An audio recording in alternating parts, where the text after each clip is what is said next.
김종배 시선 집중. 여러분 안녕하십니까, 김종배입니다. 크리스마스를 맞아서 여러 영화들이 개봉이 되면서 코로나 이후 침체됐던 극장가가 활기를 띠고 있다고 하는데요. 근데 경우에 따라서는 도가 지나친 경우도 나오고 있다고 합니다. 제임스 카메론 감독이 연출한 아바타의 속편이 큰 화제를 모으고 있지만 3D 등 최신 기술이 적용된 상영관의 티켓은 정상가의 2~3배를 웃도는 가격의 안표가 거래되고 있다. 이런 소식도 함께 전해지고 있더라고요.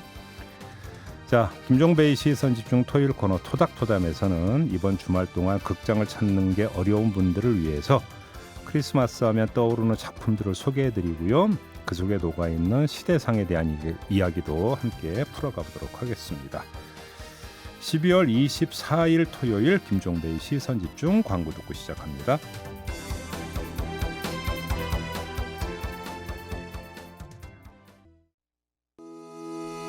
시선집중은 촌철님들의 다양한 목소리를 기다립니다. 짧은 건 50원, 긴 건 100원인 문자메시지 샵 8001번, 스마트 라디오 미니와 유튜브 라이브로도 시선집중과 함께 하실 수 있습니다. 믿고 듣는 진품시사 김종배의 시선집중. 아침을 깨우는 이슈 한 편 같이 들으실래요? 등 토닥이는 토요일의 이야기 토닥토담. 네, 토닥토담 두 분과 함께합니다. 국내 유일의 종합인문교양개관지죠. 황해문화의 전성원 필장 모셨습니다. 어서 오세요. 안녕하세요. 전성호입니다. 그리고 손희정 영화평론가 모셨습니다. 어서 오세요. 네, 안녕하세요. 오늘이 12월 24일 크리스마스 이브입니다. 내일이 크리스마스 당일이 되는데요. 어떤 계획들을 세우고 계십니까, 두 분은? 네, 저는 일을 할 예정이고요. 아, 네. 예. 무슨 일을 또 그렇게 하시느라고. 그러게요. 네. 전성원 편집장께서는? 저는 연말 이사 계획이 있어서요. 네. 요즘 뭐 짐 정리하느라고 정신이 없습니다. 아, 예. 괜히 질문 드렸네. 네. 그냥 넘어갈게요. 네. 바쁘시네요, 두 분 다. 생활인의 냄새가 네. 나는. JB께서는 뭐 하실 예정이신가요? 집에서 TV 봐야죠. 뭐. 오늘 그럼 추천드리는 영화 네. 찾아보시는 것으로. 뭐 그것도 괜찮겠다. 네. 네. 아무튼 두 분은 보람찬 하루 일을 끝낼 계획이라고 합니다. 네. 요즘 확인하면서 오늘 주제와 관련된 오디오 듣고 이야기 좀 나눠보겠습니다.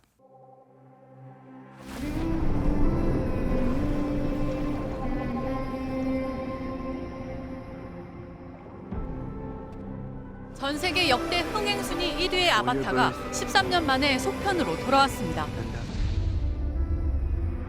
열대우림의 집을 떠날 수밖에 없게 된 나비족. 새로운 보금자리를 찾아 물속을 넘나드는 이들의 여정이 첨단 3D 기술로 구현됐습니다. 2009년 개봉한 전편이 1,300만 관객을 돌파하는 대성공을 거둔 데다 이번 속편은 한국에서 세계 최초로 개봉하는 점도 예비 관객들의 환심을 샀습니다. 특히 영화가 빼어난 영상미로 주목을 받으면서 아이맥스관과 같은 최신 기술이 적용된 상영관 좌석은 이달 중순까지도 매진된 회차가 많은데요. 급기야 인터넷 중고거래 사이트엔 이런 특별관 티켓을 정상가의 2~3배 가격에 사고 파는 안표 거래마저 성행하고 있습니다. That's all they see.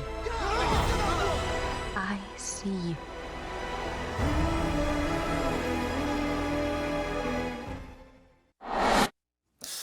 네. 안표라는 단어를 참 오랜만에 들어보는 것 같은데. 네. 저 어릴 때 뭐 이제 그 추석 설날 귀성열차 안표 얘기는 뭐 그때는 뭐 다반사 얘기를 했는데 그때는 별로 안표 얘기를 들어본 적이 없는 것 같아. 그것도 다른 것도 아니고 영화 때문에 안표가 나온다? 그러니까요. 이런 전례가 있었나요? 이게 영화가 특별관에서 봐야 되는 영화라서 이런 상황이 벌어지는데요. 아바타2의 풀스펙이라고 할까요? 그러니까 기술 사양이 어떤 거냐면 해상도 4K에 HDR, HFR, 3D, 1.85대1 화면비 그리고 돌비 애트모스. 뭐야, 이게 복잡해, 이제 뭐. 기술 컴퓨터 사양. 사양 같아요. 예, 이거든요. 그래서 지금 이 사양을 한국에서 구현할 수 있는 극장 자체가 많지가 않고요. 하늘의 별 따기 이건 한번 보려면. 네, 그래서 지금 컴퓨터 사양 말씀해 주셨는데 뭐랑 비교해서 생각해 보시면 쉽냐면 최고 사양 혹은 최신 사양 게임을 5년 전 컴퓨터에서 플레이할 수 없는 것 하고 비슷한 상황인 거예요. 그러면 그래서 이제 게임방 가야 된다. 네, 게임방 가야 되는 상황인데 예. 게다가 뭐 제일 좋은 게임방에 가도 어떤 게임방은 2K에 뭐 48프레임이 구현되고 어떤 게임방은 가면 4K에 48프레임이 구현이 되는데 화면비가 일반 화면비는 2.35대 1이 되고 뭐 이런 식의 상황이라서 어디에 가도 제임스 카메론이 구현하려고 했던 그 스펙타클을 완전하게 즐길 수가 없는 상황인 거죠.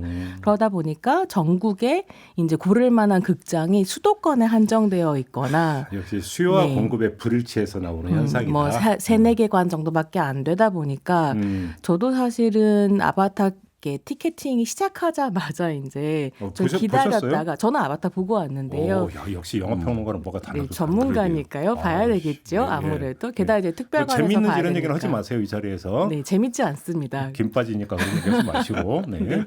네, 어쨌든 그래서 뭐 이미 2주 전부터 뭐 어떤 상영관 같은 경우는 전석 매진 뭐 이런 상황이어가지고요.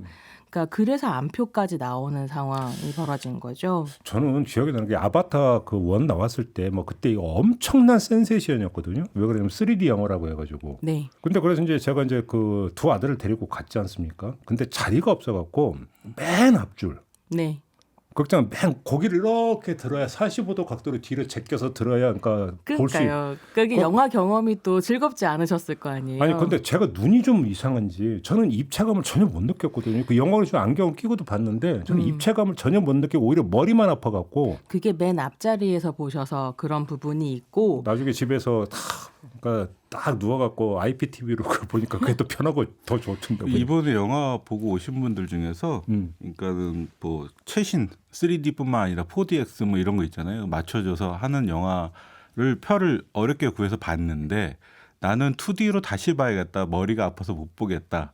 이런 분들도 꽤 많아요. 저만 그런 게 아니구만. 예, 예. 근데 이게 2009년에 1편이 나왔었거든요. 그러니까 사실은 영화 기술이나 뭐 영화 테크놀로지가 이렇게 갱신되는 되게 중요한 계기는 뭐냐면 다른 미디어가 등장해서 극장이 사양 산업에 접어들면 영화 기술을 개발해요. 그래서 테크니칼라라든가 와이드 스크린 이런 것들이 50년대 60년대 다 그렇게 해서 나왔었었고 TV로는 구현이 안 네, 되는. 2009년도에 아바타가 등장했었던 중요한 맥락은 뭐였냐면 디지털 미디어가 완전히 이제 상용화가 되고 그렇지. TV에서 만드는 미드, 영드 같은 드라마들이 영화보다 훨씬 더 넓은 세계관과 서사를 선보이기 시작하면서 당시에 이제 3D가 없었던 영화가 아닌데 입체 영화 과거에도 있었거든요. 네. 근데 이걸 카메론이 완전히 다른 레벨로 끌어올려서 이제 영화 산업에 새로운 족적을 남겼었던 건데 그때 해결되지 않았던 되게 중요한 문제가 뭐냐면 그런 이물감하고요.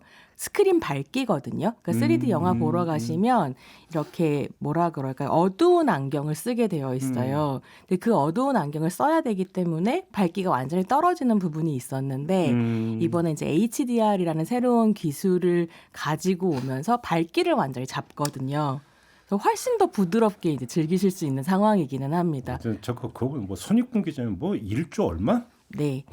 그러니까 1초에 2억이 들었다라는 소문이 지금 돌 정도이고요. 이야. 아바타 1편 같은 경우에 3조 6,540억 원의 수익을 거뒀어요. 이야. 근데 여전히 아바타 1편이 네. 전 세계 박스 오피스 1위를 하고 있고. 근데 저는 속물이라 그런지 그렇게 제작비를 많이 들면 한 번이라도 상영을 더해서 회전을 빨리 시켜야 되는데 네. 러닝타임이 190분이라면서요. 그렇습니다. 그래서 놀라운 게 뭐냐면 그 특별관 같은 경우에 24시간 상영을 합니다. 24시간. 네, 새벽 2시에 시작하는 한 타임도 번이라도 있고 더 돌리기 위해서. 6시 20분에 시작하는 타임이 있더라고요. 제가 표를 못 구해서 6시 20분 걸 보러 가서 앉아서 정말 그 조조 할인 받았어요. 그래서 조조 할인 받아서 2만 원입니다. 이게 지금 문제가 뭐냐면 특별관이 너무 비싸고요. 말씀드렸었던 것처럼 한정된 지역에 국한되어 있는 상황이어서 제가 좀 가지고 있는 고민이 영화라고 하는 매체가 사실 이 세계에 가지고 온 의미는 평등이라고 저는 생각하거든요. 누구나 저렴한 가격에 즐길 수 있는 엔터테인먼트. 그렇죠. 문턱이 없는. 네, 근데 지금 한국 같은 경우는 굉장히 지역적이고 계급적이고 비싼 엔터테인먼트가 되어버린 상황인 거죠. 특수관에서 영화를 본다는 게. 그래서 좀 고민이 되더라고요. 새벽에 보러 가면서도. 알겠습니다. 아무튼 근데 이 이야기를 했던 이제 그 아바타 속편이죠. 물의 길, 그죠? 이야기를 했던 게 이 영화 자체에 대해서 뭐 이야기하려고 했던 게 아니라 크리스마스 대목을 맞아서 이제 개봉을 했던 그 영화이기 때문에 좀 잠깐 짚어봤던 거고 오늘 저희가 하고 싶은 이야기는 뭐 아바타는 아니고 크리스마스와 영화 이 얘기 아니겠습니까? 우리 전성환 편집자께서는 크리스마스 때 처음 극장에서 본 영화가 뭐였어요? 저는 배너였어요. 대한극장. 그게 크리스마스 때 개봉했었어요? 네, 그 배너는 재개봉을 굉장히 여러 번 해가지고. 그것도 되게 긴 영화였는데. 네. 그 당시에는 그렇게 큰 화면으로 볼 수 있는 게 대한극장 정도만 남아 있는 맞아요. 상태였기 때문에 예. 아마도 그 애인이 아니라 고모 손에 이끌려서 네, 가서 봤습니다. 어릴 때? 네, 어릴 때. 그러니까 저는 그래서 사실 그러니까 한국에서는 이거 종교 영화라고 그러니까 영화 장르로는 종교 영화거든요. 배너나 코어바디스 10개 이런 영화들이 그게 있고, 종교 영화로 분류가 돼요? 이 종교 영화들을 이제 한국에서는 크리스마스 때 그렇죠. 뭐 주말의 명화라든가 아니면 재개봉을 한다던가 이런 식으로 소개를 해요. 예. 그래서 저한테도 크리스마스 영화 하면 사실은 10개거든요. 10개. 네. 근데 사실 배너나 10개나 그 주연 배우가 똑같은 인물 아닙니까? 그렇죠. 찰턴 헤스턴. 그렇죠. 그래서 그 시대에 60년대 굉장히 이제 큰 규모의 영화를 선보이는 50년대 그렇죠. 작품이었네요. 대작이라고 그러죠. 대작. 그죠. 좋아하는 작품입니다. 종교 영화들. 그런데 우리 손희정 평론가께 여쭤봐야 될 것 같은데 크리스마스를 소재로 한 최초의 영화가 뭐예요? 네, 영화사에 세계 최초로 만들어진 크리스마스 영화로 기록되어 있는 작품이요. 1898년 작품이거든요. 몇 년? 1898년. 그때도 영화가. 이게 1895년을 영화 원년으로 보통 이야기를 하는데 뭐 영화를 찍는 기술은 그 전부터 있었지만 극장까지 있어서 상영하는 걸 얘기하는 거예요? 그 개념입니다. 리미에르 형제가 그랑 카페라는 카페에서 돈을 받고 최초로 상영을 한 게 1895년이어가지고 그 영화를 시작이라고 얘기하거든요. 그러다 보니까 뭐 이제 프랑스의 장릿 고다르 같은 좌파 감독 같은 경우는 너네가 영화에 정사를 쓰는 방식이 되게 웃긴다.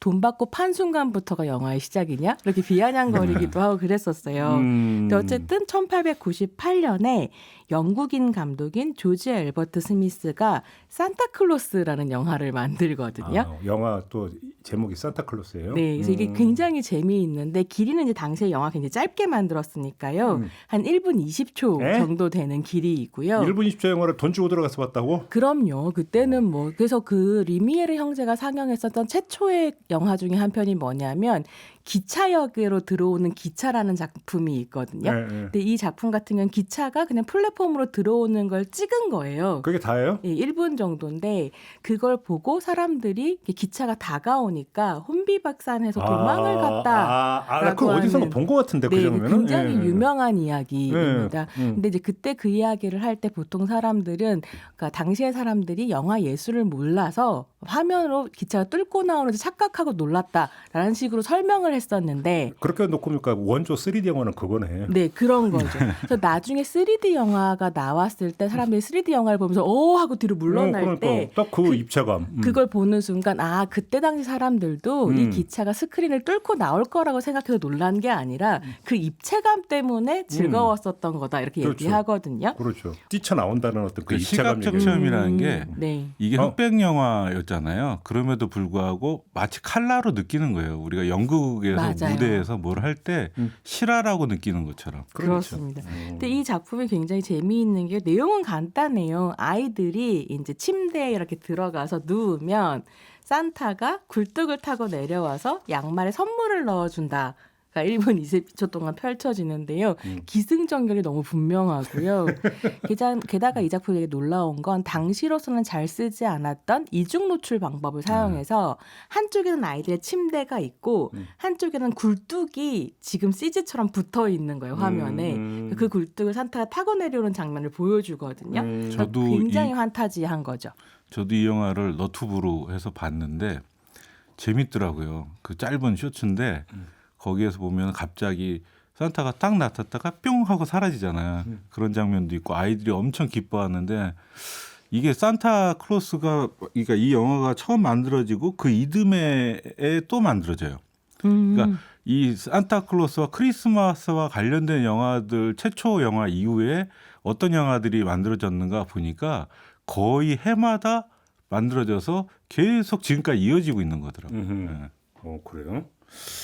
아무튼 크리스마스를 소재로 한 세계 최초의 영화는 산타클로스다. 너튜브에서 보실 수 있습니다. 검색하시면. 검색하면 바로 나옵니까? 네. 저도 한번 봐야겠네. 재미있는 게 4K 디지털 리마스터링으로 만들어져가지고요. 굉장히 고화질로 즐기실 수 깨끗해요. 있습니다. 그래요? 알겠습니다. 자, 오늘은 우리 그 두 분이 크리스마스 하면 떠오르는 영화를 한 편씩 골라오셨는데 오늘 좀 이 이야기를 좀 한번 해보도록 하겠습니다. 우리 전성원 편집장부터 한번 가볼까요? 어떤 영화가 기억이 나십니까? 크리스마스 하면? 저는 크리스마스 하면 사실은 해마다 크리스마스 시즌이 오면 한 번씩은 보는 영화예요. 프랭크 카프라 감독의 1946년 작품입니다. 멋진 인생이라는 건데 제임스 스튜어트하고 도나 리드가 주연한 영화예요. 근데 이 영화가 1946년에 개봉됐을 당시에는 굉장히 흥행해서 참패를 했거든요. 근데 해를 거듭하면 거듭할수록 계속해서 높은 재평가를 받다가 2006년에는 미국 영화협회가 선정한 역대 최고의 감동적인 영화 베스트 100에서 1위를 했어요. 60년 걸렸네. 네, 예. 그 뒤로는 계속해서 그 순위권 안에서 내려온 적이 없는 영화이기도 근데 하죠. 너무 오래된 영화 아니에요?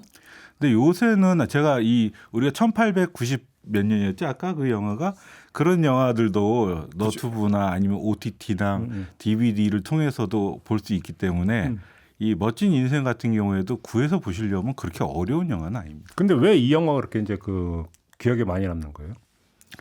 뭔가 저는 사실 크리스마스 하면 사람들이 다 행복해야 될 것 같은 의무감에 졌잖아요.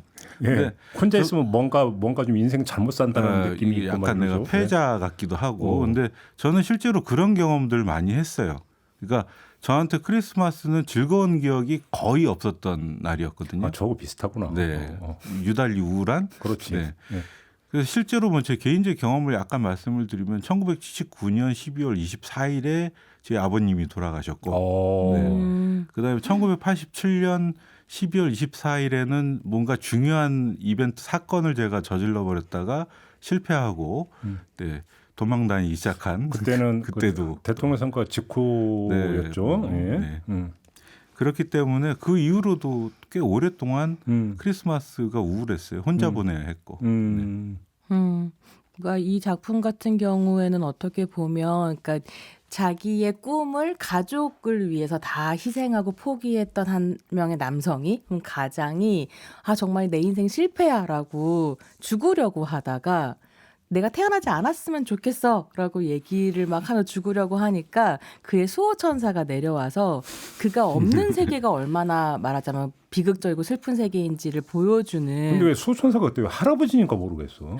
저도 이 영화 봤는데. 네, 날개 없는 자 할아버지 클래렌스라는 캐릭터가 등장을 하죠. 배우를 못 찾아서. 그래서 이제 그런 이야기를 가지고 있다 보니까 사실 이제 편집장님 말씀하신 대로 보자면 쓸쓸하고 외로움을 사람들이 명절에 많이 느끼는데 그럼에도 불구하고 명절에는 가족과 공동체라는 가치가 있다. 이런 걸 좀 보여주는 것 같아요. 이 1940년대가 미국의 영화사 안에서 보자면 어떤 시기냐면 40년대부터 50년대 중반까지를 크리스마스 영화의 전성기, 골든에이지라고 얘기하거든요. 그래서 그 시기에 굉장히 중요한 34번가의 기적이라든지 모퉁이 가게라든지 이렇게 요즘에도 미국 사람들한테 제일 좋아하는 크리스마스 영화가 뭐야? 라고 물으면 베스트 10에 꼽히는 영화들이 막 맞아요. 쏟아져 나왔던 시기였고요. 제가 이번에 이제 편집장님이 이 영화를 뽑아주셔서 다시 찾아보니까 멋진 인생은 여전히 많은 차트에서 1위를 하고 있더라고요. 지금도? 최고의 크리스마스 영화. 그럼 대체 왜 이럴까라고 저는 이번에 영화 다시 보면 생각해 보니까 미국 사회가 여전히 회복하고 싶어하는 공동체를 그리고 있다라는 생각이 들고. 알겠습니다. 그런 부분들이 아마 있는 근데 이게 거죠. 오래된 영화라 못 보신 분들도 많을 텐데 뭐 자기들만 보고 자기들끼리 얘기하는 거 아니야? 지금 이렇게 한번 생각하실 분들도 계실 것 같은데 잠시 전하는 말씀 듣고 어떤 영화인지 좀 자세히 더 소개를 해드릴게요.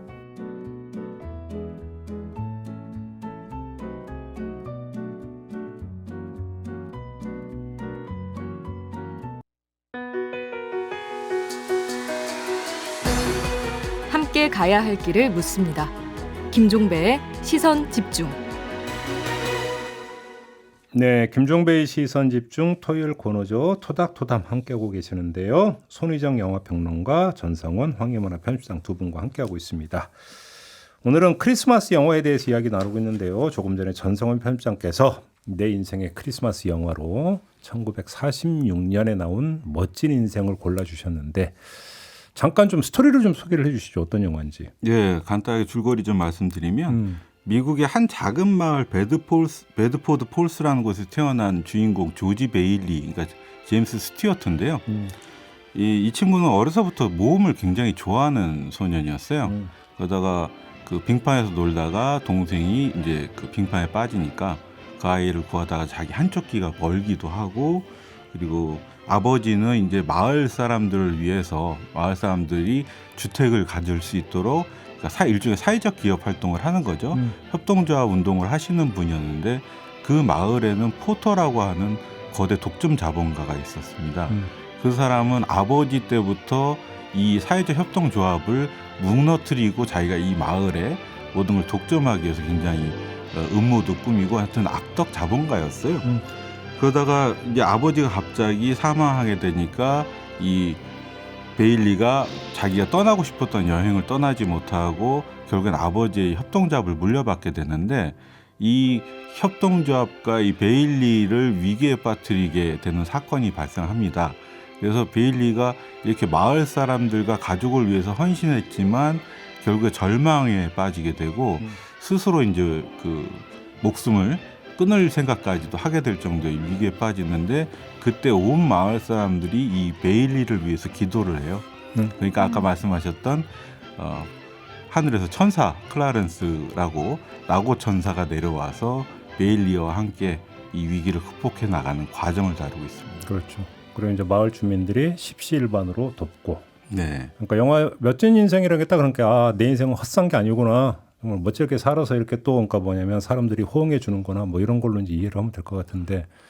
근데 어디에 꽂히신 거예요? 이 영화를 고르신 고. 네, 아까 우리 손희정 선생님께서 이 영화 이제 가족주의를 좀 이렇게 얘기한다는데 저는 이 가족주의 영화라기보다는 좀 사회 공동체에 대한 중요한 질문을 던지고 있는 영화라는 생각을 했어요. 그리고 크리스마스 시즌을 대표하는 골든 에이지 영화들이 제작됐다고 하셨잖아요. 근데 이 시기가 1946년이면 사실은 제2차 세계대전이 끝난 직후예요. 그렇죠. 그래서 이 영화를 만든 프랭크 카프라 감독 같은 경우에는 당시 이제 적성국가 출신인 이탈리아 출신의 감독이고 그래서 자신의 어떤 충성심, 미국에 대한 충성심을 증명하기 위해서 이제 우리는 왜 싸우는가 같은 영화 7부작, 지금 얘기하면 전쟁 홍보 영화 같은 거를 만들기도 했었고 그다음에 이 영화의 주인공인 제임스 스튜어트도 실제로 참전군인 출신인데 이 영화 그러니까 그 참전하고 돌아왔을 때 한동안 외상 후 스트레스 장애를 앓아서 영화계를 떠나 있었거든요.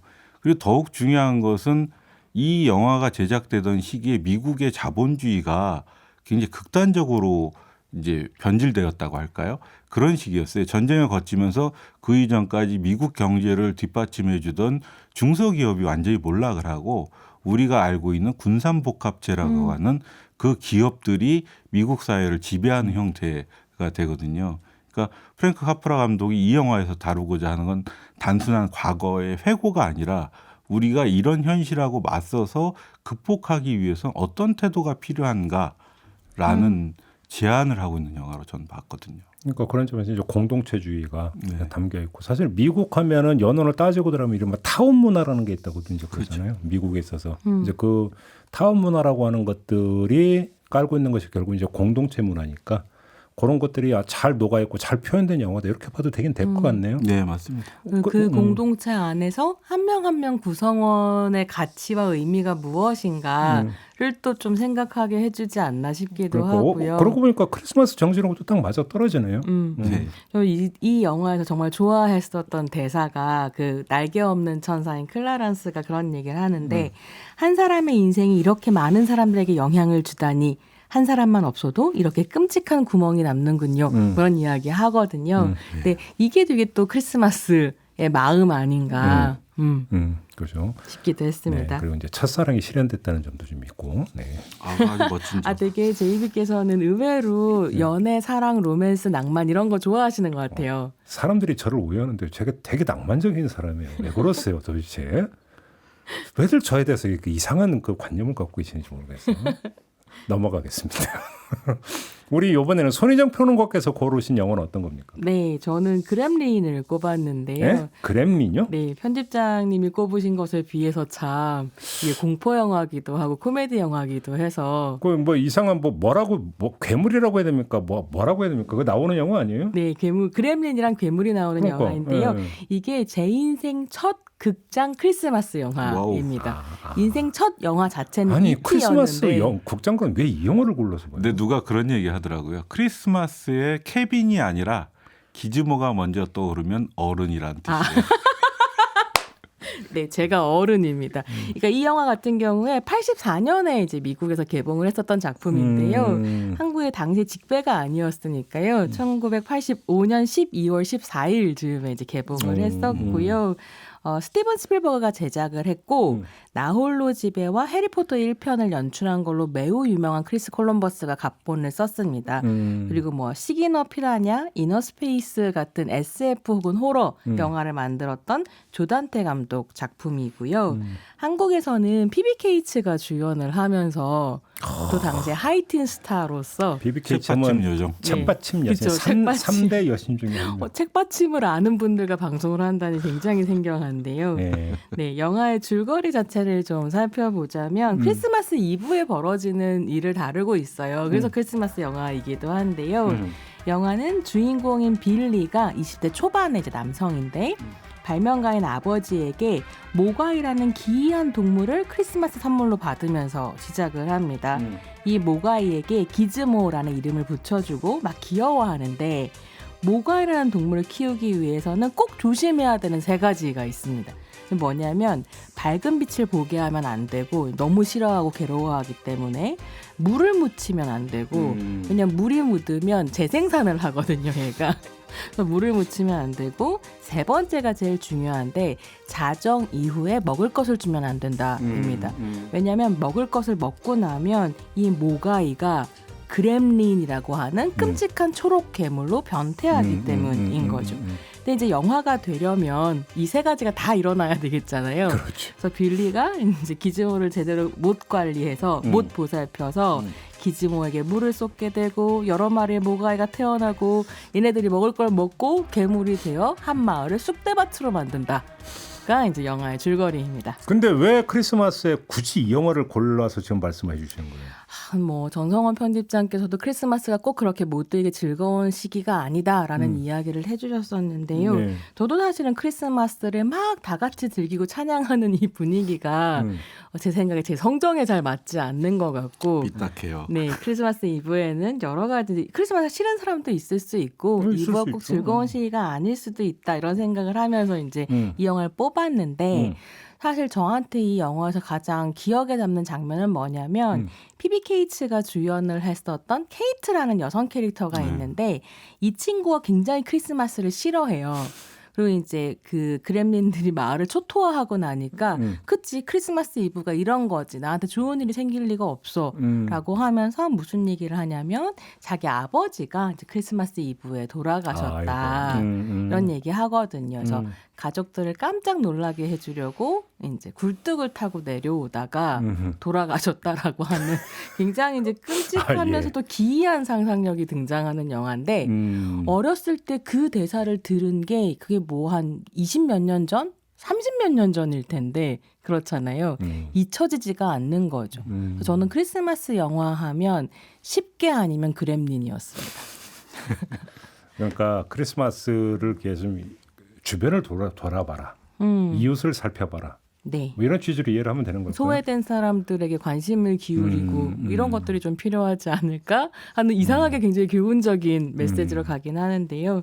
영화는 그런 메시지를 담고 있다기보다는 사실은 크리스마스 이브를 함께 망쳐보자라고 하는 제작진에게 이게 스필버그 사단이 만든 영화인데 스필버그 사단의 악취미를 좀 즐기실 수 있다. 네. 삐딱선 정신. 네, 그렇게 이해를 하고. 그다음에 우리 두 분이 이제 크리스마스 영화를 골라 주셨는데 저희 제작진도 꼽았다고 하네요. 저는 아니고요. 저희 제작진이 꼽았다고 하는데 꼽은 영화가 뭔지 아십니까? 나홀로 집에. 네. 왜 대한민국에서는 크리스마스 하면 나홀로 집에를 빼고는 얘기 안 될까? 그 얘기가 일단 궁금한데요. 어떻게 생각합니까? 영화 평론가가 한 말씀 해주신다면. 사실 이 나홀로 집에 같은 경우는 대한민국에서만 크리스마스 영화로 꼽히는 것이 아니라 전 세계적으로 또 크리스마스 영화를 뽑으라고 하면 제 생각에는 나홀로 집에가 1위일 것 같고요. 세계적으로 여기- 아무튼 크리스마스 영화다. 네. 이 영화는. 그렇죠. 이 영화 보면서 그런 생각 들었어요. 집 떠나면 개고생이라 그러는데 그 집에 가족이 없으면 그것도 고생이구나. 그거를 보여주는 영화가 아닌가 그런 생각이 들더라고요. 그러니까 그 나홀로 집에는 가족의 부재라는 중요한 메시지를 보여주고 있는 것 같아요. 그러니까 네. 처음에 이제 1편, 2편 다 부모가 가족이 케빈을 두고 떠나잖아요. 그랬다가 처음에는 자유를 만끽하잖아. 아버지의 면도 크림으로 면도를 한다든지. 해방감 그 자체죠. 그렇죠. 아니면 뭐 평소에 엄마가 하지 말라고 하는 아이스크림 마음껏 퍼먹기를 한다든지 그렇게 하는데 가족이 없으니까 자기를 지켜주던 어떤 외피가 사라진 거잖아요. 그러면서 서서히 공포가 다가오고 그런데 중요한 건 그 와중에 이웃을 다시 재발견하게 되죠. 그러니까 형이 저 사람은 뭐 살인자야 막 이렇게 얘기했던 그 할아버지가 알고 봤더니 자식하고 싸워서 혼자 살고는 있지만 크리스마스 때마다 성가다에서 노래하는 손녀를 보고 싶어서 교회를 찾아가서 혼자서 그 장면을 보고 있고 둘 다 외로운 사이니까 서로에게 메리 크리스마스 인사를 나눈다든지 2편에서도 그런 장면이 아마 나왔던 걸로 제가 생각을 하는데 이번엔 할머니였을 거예요. 2편에서는. 그런 것들이 이 영화를 크리스마스 영화로 만들지 않았나 그런 생각이 들더라고요. 그러게요. 뭐 이건 사실 설명이 좀 별 필요는 없잖아요. 이 영화에 근데 대해서. 이 영화가 좀 재미있는 건 뭐냐면 그 나홀로 집에 1편이 나왔을 때가 1990년이거든요. 그러니까 어떻게 보면 1980년대의 전통적인 가치라고 하는 것이 좀 물러나고 1990년대 정말 소비자본주의가 영화에 확 들어오던 시기이기도 했는데 그 시기에 굉장히 아이코닉한 작품이었던 것 같기는 해요. 일단은 맥컬리 컬킨이 연기한 케빈 맥콜리스터라는 캐릭터 자체가 이전에는 없었던 어린이 캐릭터거든요. 자기 취향이 매우 분명하고 싫고 좋은 게 분명해서 또 그것을 얘기하고 주체적인 어린이였군요. 네, 그리고 뭐 어른들이 이제 도둑 2명이 집에 들어오려고 하는데 이거 엄청 스마트하게 다 막아내잖아요. 신세대의 등장이기도 했었던 거죠. 그래서 케빈 자체가 좀 그 시대를 보여주는 캐릭터이기도 한 부분이 있었고 거기에 이제 크리스마스 영화들이 말하자면 뭐 CG가 크게 필요하거나 이런 게 아니라 마음이나 공동체나 가족에 대한 이야기라면 충분했었던 시대를 지나서 요 90년대에 홈비디오 시대가 열리거든요. 그렇죠. 그러니까 그렇죠. 2차 부가판권 시장이 열리면서 이 가족용 크리스마스 영화에 돈을 많이 쏟아부을 수 있는 시장이 열린 거예요. 그래서 사실은 이제 나홀로 집에 같은 경우는 음악도 엄청 돈 들인 작품으로 꼽히고 여러 가지 이제 고 예산이 들어간 크리스마스 영화이기도 했었던 거죠. 근데 얘기를 듣다 보니까 우리 국내 작품 중에서 크리스마스 하면 떠오르는 작품이 있나요? 한국은 사실 그러니까 왜 그럴까를 좀 고민을 하게 되기는 하는데 퍼뜩 그 생각이 드네. 이게 이제 많은 경우에 한국의 상업 영화가 헐리우드 장르 영화를 말하자면 이데아처럼 가지고 추구해가는 부분들이 있거든요. 근데 한국이 절대로 헐리우드만큼 못 만드는 영화가 아직까지는 SF랑 크리스마스 영화인 것 같아요. SF는 돈 많이 들어서 그거 다 치고 아무래도 그렇고 크리스마스 영화를 왜 못 만들어요, 근데? 왜 있잖아요. 8월에 크리스마스. 저 그 얘기 나올 줄 알았어. 저는 이거 굉장히 중요한 상징이라고 생각을 하는데 개인적으로. 왜냐하면 지금 손희정 선생님도 얘기를 했지만 원래 크리스마스 자체가 굉장히 혼성 문화의 산물이잖아요. 그러니까 우리는 되게 크리스마스 하면 미국의 어떤 상업적인 그런 크리스마스만 생각하지만 원래 크리스마스 자체가 서구 문화의 총집합체예요. 보면. 그러니까 원래 12월 25일 날 예수님 탄생했다고 해서 기념하는 게 성탄절 아닙니까? 그게 크리스마스지만 실제로는 그날 탄생했는지 어디에도 기록이 없어요. 예. 그러니까 우리는 8월에 크리스마스도 가능한 거죠, 다 지금. 그리고 크리스마스 영화라고 인기를 끄는 것들이 최근에는 그래서 나 홀로 집에 이후로는 어떤 식으로 바뀌냐면 그러니까 가족 이야기를 하는 걸 좀 넘어서 그린치라든가 이런 환타지 같은 애니메이션 혹은 산타클로스의 기원을 찾는 애니메이션 이렇게 또 가고 있기도 하니까요. 우리가 만들기 좀 어색하죠. 네, 그런 것도 있고 또 한 가지 측면이 이런 거예요. 우리한테 크리스마스가 축제가 된 건 사실은 미 군정 때부터 시작된 거잖아요. 원래는 이제 그 일부 기독교인, 그러니까 구한말에 들어와서 이제 뭐 평양을 중심으로 뭐 이렇게 서북 지역에 개신교가 널리 퍼지면서 그렇게 되었다.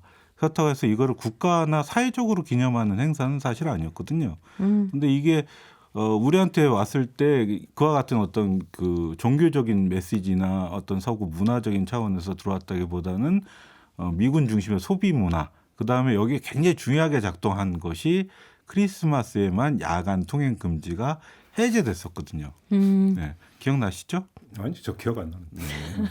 그래서 크리스마스에만 야간에 연인들이 손을 잡고 거리를 배회한다든지 아니면 24시간 가게가 문을 연다든지 하는 것이 가능했기 때문에 이때는 굉장히 해방의 날이었던 거예요. 그래서 그런 문화가 계속 되다 보니까 우리가 이제 서구에서 만들어졌던 어떤 그런 크리스마스적 가치 이런 거보다는 조금 더 소비 문화에 가까운 그런 크리스마스 문화가 된 거죠. 근데 이제 그 이렇게도 볼 수 있잖아요. 그러니까 크리스마스 나홀로 집에 이런 것들이 왜 그러면 크리스마스 때만 되면 트냐? 온 가족이 같이 볼 수 있는 부담 없는 영화. 그렇죠. 라고 하는 측면도 사실은 놓칠 수가 없는 거잖아요. 그렇게 놓고 본다면 크리스마스는 가족과 함께. 그러니까 영화도 가족과 함께. 근데 가족 모두를 관통할 수 있는 그 세대를 아우를 수 있는 스토리를 짜고 영화를 만들어낸다는 게 사실은 말처럼 그렇게 쉬운 또 작업은 아닌. 혹시 이런 부분들이 좀 있는 건 아닐까요? 어떻게 보십니까? 그 점은? 근데 사실 그런 특징이라고 하면 크리스마스 영화뿐만이 아니라 많은 영화들이 전 연령대 영화를 만들 경우에는 이야기를 짜는 게 굉장히 어렵고 힘들죠. 그래서 그것만이 크리스마스 영화의 특징이라고 할 수 있을까는 또 좀 궁금하기는 한 것 같아요. 그런 부분도 있어요. 그러니까 이제 최근 들어서 크리스마스에 크리스마스다운 영화들이 그렇게 개봉되지 않고 있거든요. 그러니까 아까 이제 그 우리 제이비께서 그런 얘기를 했는데 요새 추석 때나 무슨 명절 때 식구들 모여서 영화를 다 앉아서 둘러보는 모습 이거 굉장히 옛날 그림이죠. 이제는 최근에는 TV도 모바일화 됐기 때문에 다 각자 자기 거를 보고 있단 말이에요. 그렇죠. 모여 있어도. 그러니까 그런 류의 영화가 앞으로 계속 그런 식으로 나올 수 있을까? 이런 의문은 좀 가져오게 되네요. 제가 두 분 얘기하시는 걸 들으면서 산업적인 이유는 이제 알겠어요. 뭔지 떠올랐는데 왜냐하면 한국은 영화 시장 대목이 설하고 추석이거든요. 그렇지. 명절이 그렇지. 그 점은 미국은 크리스마스 대목이라는 게 사실 있어요. 그 중요한 분석이네요. 그래서 뭐가 되게 중요한 말하자면 시즌으로 대중들에게 다가가 있는가라고 하는데 큰 차이가 있다. 영화 평론가 한번 그걸 좀 분석을 해주세요. 그래서 크리스마스 때 개봉됐던 영화가 주로 이제 멜로. 그러니까 한국에는 러브 스토리류가 많지 않았던 것이 아닌가 싶은 생각이 좀 들거든요. 왜냐하면 조금 아까 가족과 함께라고 했지만 실질적으로는 연인과 함께. 그렇습니다. 네. 그 얘기를 하고 싶으셨던 거군요. 근데 그래서 사실은 이제 2000년대 이후로 넘어오게 되면 크리스마스 영화 하면 나 홀로 집에였었던 것이 크리스마스 영화 하면 러브 액츄얼리로 바뀐 시기가 좀 됐거든요. 그러니까 워킹 타이틀에서 만드는 크리스마스 시즌 영화들이 로맨틱 헐리데이라든가 이제 이런 식으로 바뀐 부분이 있고 그게 캐럴 시장이랑 또 연결되어 있죠. 그래서 아까 제가 뭐 주만지나 뭐 박물관을 살았을 때 얘기했던 이유가 또 하나 있다. 토이스토리. 이게 뭐냐면 집에서 거실에서 온 가족이 앉아갖고 볼 수 있는 영화. 이렇게 됐기 때문인데. 네. 근데 범위를 조금만 넓혀 영화 얘기했지만 크리스마스 문화라고 하는 것도 좀 많이 바뀌는 것 같은 게 제가 학교 다닐 때만 해도 정말 크리스마스 카드 정말 많이 썼거든요. 예. 그리고 그 실이라고 기억나세요? 기억나죠. 크리스마스 실. 그럼요. 강매당하기도 하고. 학교에서 거의 의무적으로 사고 막 했던. 기억하시죠? 근데 지금 그런 거 거의 없어졌잖아요, 사실은. 하긴 요즘 뭐 손편지라고 하는 것 자체가 없어져 버렸기 때문에 크리스마스 카드도 없어졌고 연어장도 이제 거의 없어져 버린 것이 돼버렸는데 결국은 미디어가 바뀌고 소통의 방식이 바뀌면서 문화가 바뀌고 문화의 상품도 결국은 바뀌는 이 현상이 어김없이 지금 나타난다고 봐야 되겠네요. 그렇게 그렇죠. 놓고 본다면. 그러니까 그래서 사실은 이제 뭐 70년대, 80년대생들이 크리스마스를 즐겼었던 방식으로 90년대, 2000년대생들이 할로윈을 즐기고 있었다라고 하는 그렇죠. 이 문화적 차이가 맞아. 있고 예. 그거는 아까 편집장님께서 말씀하신 것처럼 한국에서 크리스마스라고 하는 건 사실은 소비 문화하고 더 연결되어 있는 부분이 있었기 때문에 종교적인 의미를 가지지 않은 채로 할로윈으로 넘어갈 수 있는 그렇죠. 이 고리가 있었던 것 같고요. 과거 세대가 이제 크리스마스에 즐겼던 걸 요즘 세대는 할로윈에서 즐긴다. 이제 그럴 통행 수 금지가 다 있겠네요. 없어졌으니까. 그렇겠네요. 네. 근데 얘기를 하다 보니까 좀 재미있는 부분은 뭐냐면 나홀로 집에를 둘러싸고 이 영화가 최고의 크리스마스 영화냐 아니냐 토론이 매일 벌어지거든요. 그래요? 올해 뭐 최고의 크리스마스 영화는 뭐야? 역시 나홀로 집이지. 아니야. 근데 그랬을 때 아니라고 이야기하는 사람 중에 어떤 의견이 많이 나오냐면 이 나홀로 집에서부터 엄청나게 PPL이 느렸다는 거예요. 그래서 그 케빈이 즐기는 많은 먹거리라든가 아니면 뭐 가족이 타고 가는 비행기 상표라든가 혹은 뭐 좋아하는 신발이라든가 이런 게 전부 다 PPL로 들어가 있어서 사실은 크리스마스를 상품을 소비하는 것으로 즐기는 방식의 문화를 퍼뜨리는 영화이기 때문에 그러니까. 이건 크리스마스 영화가 아니다라는 사람도 있는 거죠. 근데 맥컬리 컬킨이 그 뒤에 참 인생이 좀 여러 가지로 어려움이 많았었는데요. 있어갖고 어떻게 좀 요즘 어떻게 사는 모르겠네요. 최근에는 괜찮습니다. 그래서 그래요? 약물 치료도 잘 받고 요즘엔 자기가 이제 팟캐스트도 하고요. 팟캐스트 한대요? 네, 팟캐스트 같은 거 하면서 이제 크리스마스 시즌만 되면 매해 사람들이 연락을 그렇게 한다는 거예요. 너 나온다 이러면서 근데 예전에는 그런 아역 시절의 황금기를 떨치지 못했기 때문에 그게 엄청 그게 스트레스고 인생에 정말로 힘들었는데. 좋은 영향도 있지만 안 좋은 영향도 있다고 하더라고요. 그러니까 또 너무 많은 돈을 벌어버렸고 그 돈을 가지고 가족들 안에 분쟁이 생기고 그러니까요. 네, 그러니까요. 근데 요즘에는 자기 인생 잘 찾은 것 같다라는 생각을 하기도 했습니다. 다행입니다. 예. 그래도 이제 우리 이제 끝은 미담이 돼서 좋네. 자, 오늘 얘기 좀 마무리해야 될 것 같아요. 두 분 못한 말씀이 있다면 어떤 걸까요? 전성원 편집장님. 저 크리스마스 때마다 이 친구들이 가끔 그런 얘기를 해요. 산타클로스가 있냐 없냐. 이제 아이가 저는 아직 어려서 물어봤더니 얘가 이제 6학년인데 자기는 산타클로스를 믿는다는 거예요. 이제 그 누구냐는 이제 별개 별개로 의도가 하고. 있는 거죠. 그죠? 네. 내놔라 이 얘기지. 내놔라 이거지. 그래서 제가 이런 이야기를 가끔 합니다. 그러니까 이제 우리가 나이를 차면은 산타에게 선물을 받기보다 이제 선물을 줘야 할 나이가 되었잖아요. 꼭 자식이 아니어도 조카나 이런 사람들한테. 그러면 이제 그 선물은 내가 내 돈 주고 하는데 왜 그 고마움은 산타가 독차지하느냐 이런 불만을 이야기하는 친구들에게 제가 이렇게 이야기를 해요. 꿈값이다. 엄마 아빠 같은 혈연 말고도 이 세상 어딘가에서 내가 모르는 어떤 사람이 널 사랑하는 마음으로 지켜보고 있다는 상징. 그게 바로 산타클로스의 의미다. 그러니까 우리 모두 서로에게 산타가 되어줍시다. 오, 예. 근데 정말 제가 방송할 때마다 느끼는데요. 편집장님 너무 감성적이시고 뭔가 좋은 것 같아요. 저는 막 빨개지고 저런 말 생각 못, 꿈값이다 이런 말은 생각도 못 했는데. 저는 처음에 껌값으로 들었어요. 네. 저는 34번가의 기적이라는 또 대표적인 크리스마스 영화의 대사를 하나 인용하면서 마무리하고 싶은데요. 여기 이제 백화점에서 산타로 일하는 사람이 이런 이야기를 하는데 크리스마스는 그냥 날이 아니에요. 마음가짐의 일종이죠. 하지만 최근엔 이 마음이 바뀌고 있어요. 그래서 내가 여기에 온 겁니다. 아마 내가 고칠 수 있을 거예요. 이 말을 제가 오늘의 말로 가지고 왔는데 편집장님 말씀하신 거랑 맞닿아 있는 것 같습니다. 그러네요. 삐딱선 쳐서 저도 한 말씀만 드리면 크리스마스 선물에 상당히 왜곡을 가져왔던 결정적 계기가 있었다. 그러니까 상품명을 여기서 얘기할 수는 없고 일본산 휴대용 게임기가 하나가 있습니다.